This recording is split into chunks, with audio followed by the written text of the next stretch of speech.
much. Questions are arising about how far school choice vouchers will go under the latest legislation here in Texas.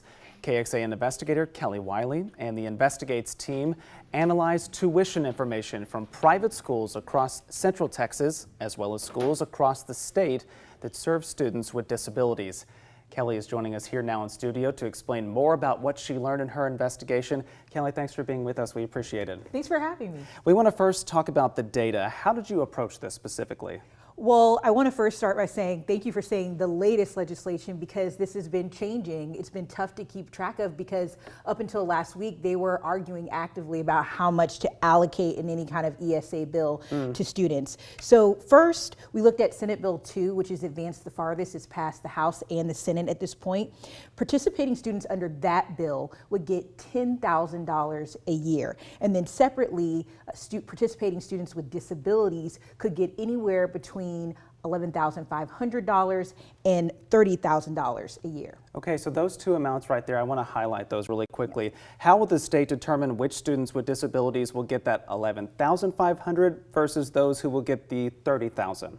Well, think of it as the $11,500 is the base, right? So if you're a student with a disability and you have an IEP, you have an evaluation to show that you're a student with a disability, you would be, and you also get an ESA, you would be getting that amount. But what the legislation kind of explains is that they would use the student's individualized education plan to determine how close to the $30,000 they would get. Now, for parents at home that have students in public school that already have IEPs, they understand what that is. Really, after a student is evaluated and it's determined they need special education services, the IEP is created by the student's teachers, any other folks that are dealing with that student, the parent, and it puts together a list of accommodations, services that the student would get. But those familiar with IEPs at home will know it's not necessarily an itemized bill. It's really more of a list and description of services that the student would need in the classroom setting and outside of it. And so one thing that will be interesting is to see how the state determines, based on the IEP, what each thing costs. So that'll be interesting to see. But that, under this bill, is how they're going to determine how close to $30,000 a student with a disability get. Of course, that'll be another strand of this that we'll have to keep following for sure, the implementation of it. But how many students' tuition will be fully covered by these ESAs?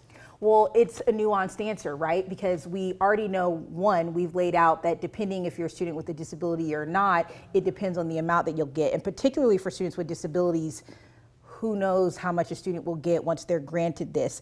But let's zoom in on high schools, for instance. We looked at data for tuition data across Central Texas, just to kind of whittle it down. And we looked at this by grade level. So we'll look at high school students. We found that 10% of the schools that take on high school students, they don't post their tuition data at all online. But throughout the whole pot of Central Texas private schools that take on high school students, 72% of those schools, the ESA at that $10,000 mark, it would not fully cover it. Now, the other factor there is whether or not the private school will offer scholarships or financial aid. As we were looking through these websites for these schools, the majority of them have some mechanism to offer some kind of aid or scholarship. Sometimes they have private boards that decide the amount of scholarship that they'll offer a student. Sometimes they actually have web applications where parents will input their income data, their debt, how many homes they might own, and then it comes up with a number that the private school could then offer for financial aid. So that's the part that's kind of depends. Yeah, okay, well, there again, this whole issue that's facing state lawmakers right now is really getting a lot of parents concerned about it. They're following this very closely, so of course I know they're going to be wanting to tune into your story tonight. But Kelly, thank you so much for this update and for your reporting. And you can watch her story coming up this evening on KXAN News at 10. Kelly, thank you. Thank you for having me.